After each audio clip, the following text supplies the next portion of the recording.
Hello दोस्तों, welcome to my YouTube channel knowledge is power.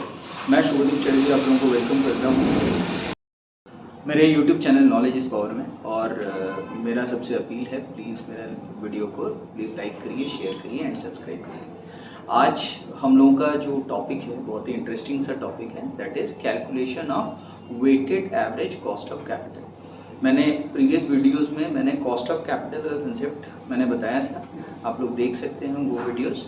मैं एक बार फिर से आप लोगों को थोड़ा रिकैप करवा देता हूँ कि कॉस्ट ऑफ कैपिटल क्या होता है। दोस्तों, एक कंपनी को चलाने के लिए अलग फंड का ज़रूरत होता है। फंड अलग अलग सोर्सेज से आता है। इसमें से major two sources are equity and debt. तो आप यहाँ पे मैं एक शॉर्ट लिस्ट भी बनाया हूँ क्वेश्चन के जरिए, उसको आप लोग देख सकते हो। तो फंड के सोर्सेज हो सकते हैं equity share capital, preference share capital, redeemable debenture, convertible debenture, ये सब डिफरेंट सोर्सेज ऑफ फंड्स होते हैं।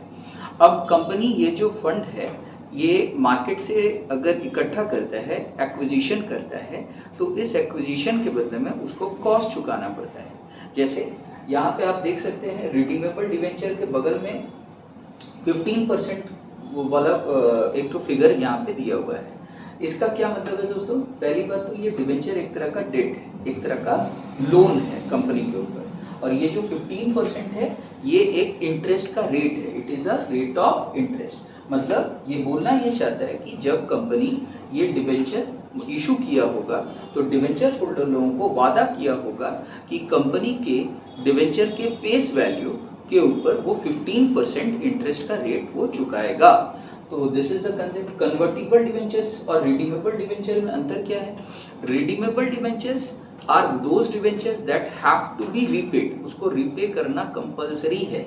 यहाँ पे डिबेंचर होल्डर के पास कोई दूसरा चॉइस नहीं होता है, उसको अपॉन मैच्योरिटी उसको full value of the debenture, ठीक है, वो जो भी उसका पार वैल्यू होगा या प्रीमियम, रिडीमेबल अगर प्रीमियम पे हो रहा है तो प्रीमियम जोड़ के जो आ रहा होगा, या रिडीमेबल अगर डिस्काउंट पे हो रहा होगा तो डिस्काउंट माइनस करके जो भी प्राइस हो रहा होगा वो हो जाएगा, वो उसको मिलेगा।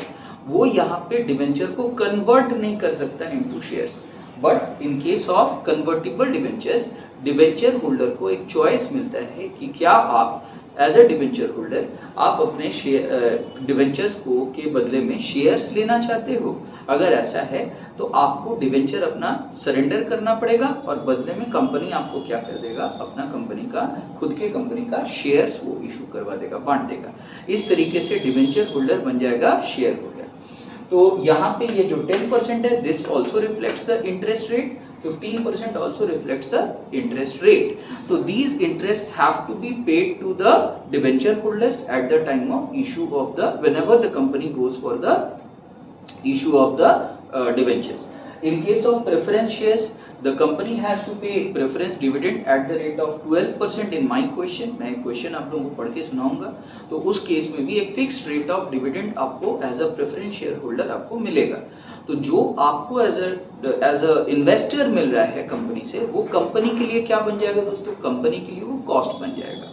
इसके बाद इक्विटी शेयर होल्डर को भी क्या मिलेगा? अपने इन्वेस्टमेंट के बदले में उसको भी एक certain amount of dividend company हर साल उसको देने का कोशिश करता है। तो ये सब कंपनी के लिए कॉस्ट होता है।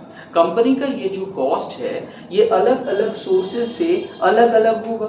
ऑब्वियस सी बात है, इक्विटी शेयर कैपिटल का कॉस्ट जनरली हाईएस्ट होता है। डिबेंचर्स के केस में कॉस्ट जनरली सस्ता होता है, कम होता है। तो हम लोग ये जानना चाहते हैं आज के क्लास में, आज के टॉपिक में, कि ओवरऑल कंपनी को क्या कॉस्ट पड़ा, डिफरेंट सोर्सेज से जो जो कॉस्ट उसको देना पड़ा, जो जो कॉस्ट उसको बियर करना पड़ा, उसका एवरेज कितना है। मतलब we are trying to calculate the average cost of funds, of raising the funds. तो इसके लिए मैं क्या किया हूँ, मैं एक तरह का टेबल यहाँ पे यूज किया हूँ। आप देख सकते हैं सोर्सेज ऑफ फंड्स, कंपनी जो जो सोर्सेज से फंड इकट्ठा कर रहा है उसको पहले आप लिख लो।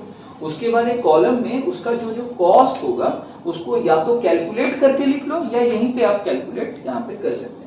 इसके बाद अमाउंट को शो कर दो। इसके बाद वेट्स क्या होता है दोस्तों? Weights reflect the proportion of the fund in the total capital of the company.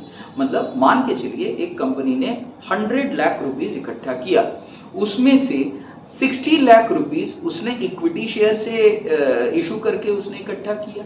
तो ये जो उसका प्रोपोर्शन क्या रहा, मतलब इक्विटी शेयर्स का टोटल कैपिटल में क्या हिस्सा है, क्या योगदान है, क्या कंट्रीब्यूशन है, उसको हम लोग यहाँ पे वेट कहते हैं।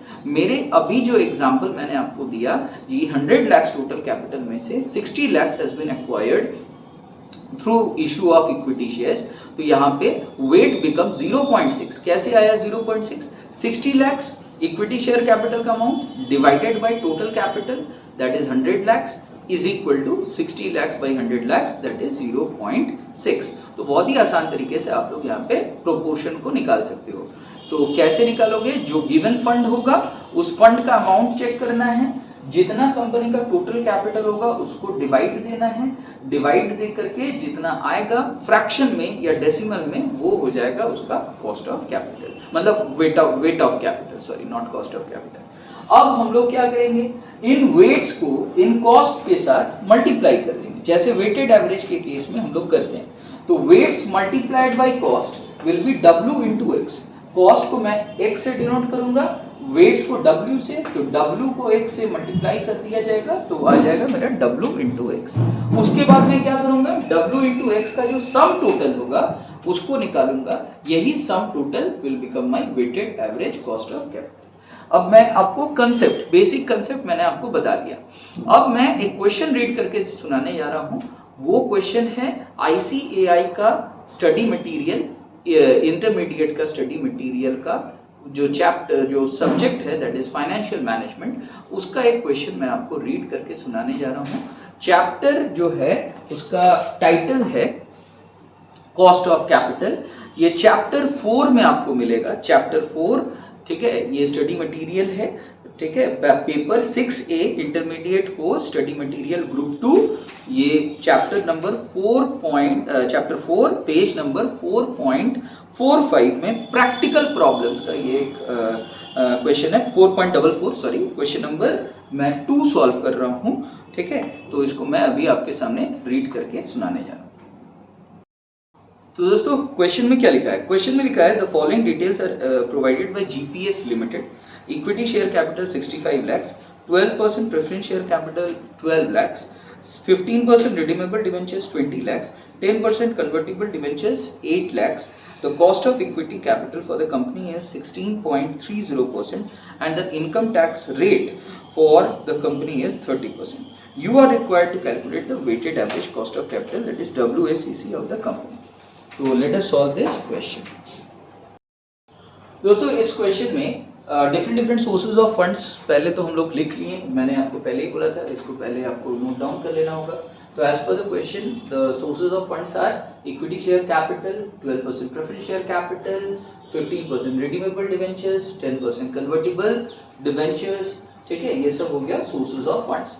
What are the costs?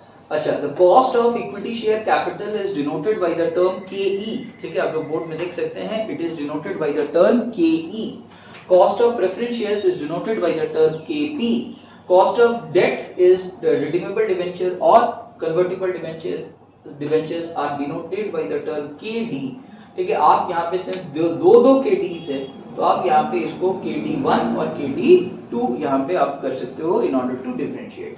अच्छा, KE that is cost of equity share capital as per the question, मैं आपको क्वेश्चन अपलोड, मैं आपको स्क्रीन में आप लोग देख पाइएगा, मैं कर दूंगा अपने वीडियो में इसको अपलोड। तो as per the question the cost of equity share capital is already given to us, that is 16.3%। 16.3% यहाँ पे है। हम लोग यहाँ पे पहले लिख लेंगे कॉस्ट इन परसेंटेज टर्म्स, और मैं क्या करने वाला हूँ, जो एब्सोल्यूट फिगर्स है बस उसको लिखने वाला हूँ, उसको 100 से डिवाइड करके पॉइंट में कन्वर्ट करके मैं नहीं लिखूंगा, ठीक है, नहीं क्योंकि मैं वेट्स को यहाँ पे पहले से ही पॉइंट में कन्वर्ट करूंगा, तो इसीलिए मैं कॉस्ट को मैं एब्सोल्यूट टर्म्स पे रखूंगा, मतलब 16.30% मैं 16.3 लिखने वाला हूँ। इससे कैलकुलेशन आपको इजी बन जाएगा, आसान बन जाएगा। कॉस्ट ऑफ प्रेफरेंस शेयर्स, यहाँ पे नथिंग गिवन, ये जो आप 12% देख रहे हो बगल में, प्रेफरेंस शेयर कैपिटल के बगल में 12% देख रहे हो, दिस रिफ्लेक्ट्स द कॉस्ट, यही इसका कॉस्ट है। तो 12% हो गया केपी का value, that is equal to 12%। Nothing given, same logic हम लोग अप्लाई करेंगे 15% रिडीमेबल डिबेंचर्स के केस में। Nothing given, this 15% interest rate will be considered as the overall cost, but इस क्वेश्चन में एक जगह मेंशन किया हुआ है कि company is in a 30% tax bracket. इसका क्या मतलब हुआ? इसका मतलब है कि कंपनी जो भी इंटरेस्ट पे करेगा, उस इंटरेस्ट के अगेंस्ट में उसको कुछ टैक्स सेविंग होगा टू द एक्सटेंट ऑफ 30%। वो कैसे सर? बहुत सिंपल सा बात है। Interest always give you a tax shield. Interest हमेशा एक तरह का टैक्स शील्ड मतलब एक ढाल का काम करता है, आपका टैक्स को बचाने का काम करता है। कैसे?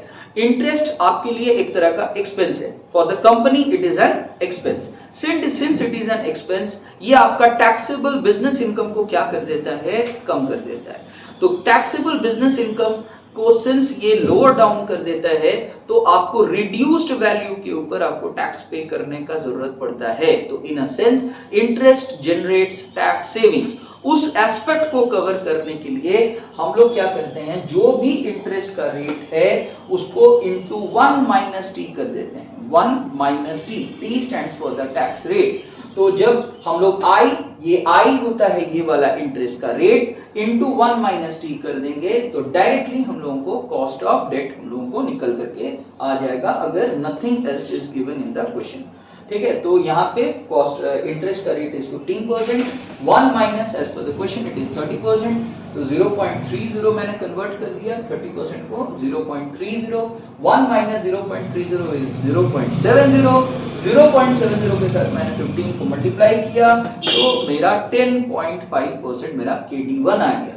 सेम तरीका मैंने कॉस्ट ऑफ रिडीमेबल डिबेंचर्स के कन्वर्टिबल डिबेंचर्स के केस में भी फॉलो किया। KD2 again it is equal to 1 minus T, ठीक है, दैट इज 10 into 1 minus 0.3, 0 को 1 minus 0.3 फिर से 0.7 होगा, उसके साथ 10 मल्टीप्लाई करेंगे तो 7 आएगा।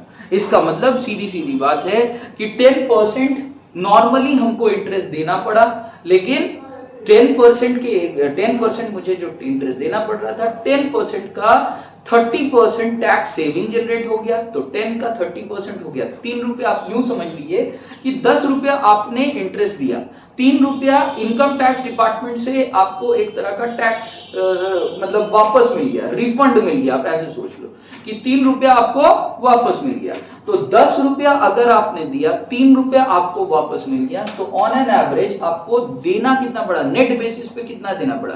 7 रुपया देना पड़ा। तो ये 7 रुपया आपके लिए क्या हो जा रहा है? कॉस्ट ऑफ डेट हो जा रहा है। इसके बाद जो अमाउंट ऑफ कैपिटल्स था उसको मैंने शो कर दिया, ये तो दिया ही हुआ था। 65 लाख रुपीस का equity share capital, 12% preference share capital 12 lakh का था, 15% रिडीमेबल डिबेंचर 20 लाख का था, और 10% कन्वर्टिबल डिबेंचर्स आपका 8 लाख का था। सबको पहले आप जोड़ लेना, तो 105 लाख रुपीस टोटल आएगा। अब प्रोपोर्शन निकालना है, each and every source of fund का क्या वेटेज है, क्या प्रोपोर्शन है ऑफ द टोटल कैपिटल, वो निकालना है। इसके लिए फॉर्मूला यूज करना, W is equal to amount divided by ये वाला टोटल। इस टोटल के बारे में हम लोग बात कर रहे हैं। तो amount 65 lakhs divided by total is 105 lakhs, 65 lakhs by 105 lakhs is 0.619. Same way में 12 lakhs by 105 lakhs that is 0.114, 20 lakhs by 105 lakhs that is 0.190, ठीक है, 8 lakhs by 105 lakhs that is 0.077। मैं निकाल चुका हूं, आप लोग क्रॉस चेक कर सकते हो, कैलकुलेटर में देख लेना, ठीक है। इसके बाद आपको इन सब को प्लस करके क्रॉस चेक करके देख लेना है कि सम टोटल 1 आ रहा है या नहीं। अगर सम टोटल 1 आ रहा है तो आपका कैलकुलेशन मिस्टेक नहीं हुआ है, आप एक्यूरेट कैलकुलेशन किए हो। क्यों? Because total cost of capital should be 100, मतलब टोटल जो वेट्स होना चाहिए वो तो 100% है। टोटल 100% से तो ज्यादा हो नहीं सकता है, और 100% का मतलब 1 होता है, बिकॉज 100/100 कितना होता है? 1।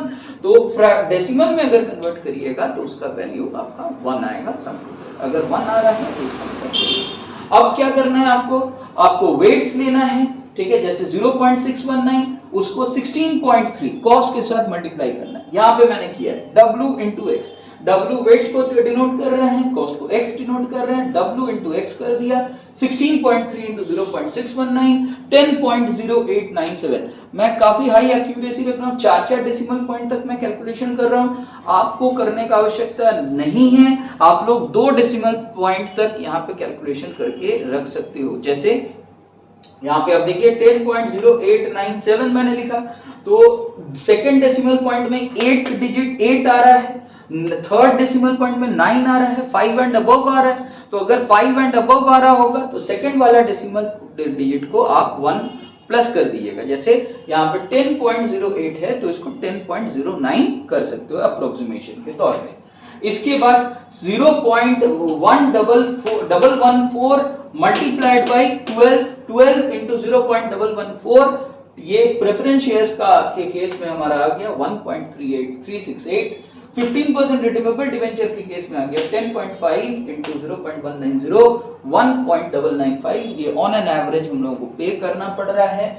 इसके बाद 10 that is 7 multiplied by 0.077 that is equal to 0.539, ये हम लोगों का W इंटू एक्स का वैल्यू आ गया। अब मैं सभी W इंटू एक्स वैल्यूज को मैंने सम टोटल किया, जोड़ा, तो मैं जब जोड़ रहा हूं तो मैं क्या क्या जोड़ रहा हूं, 10.0897 प्लस 1.368 प्लस 1.995 प्लस 0.539 करके टोटल आ रहा है 13.9917, तो 13.99 तक आ रहा है, तो हम लोग क्लोज टू इसीलिए 14% हम लोग मान सकते हैं, तो हमारा weighted average cost of capital 14% आ गया।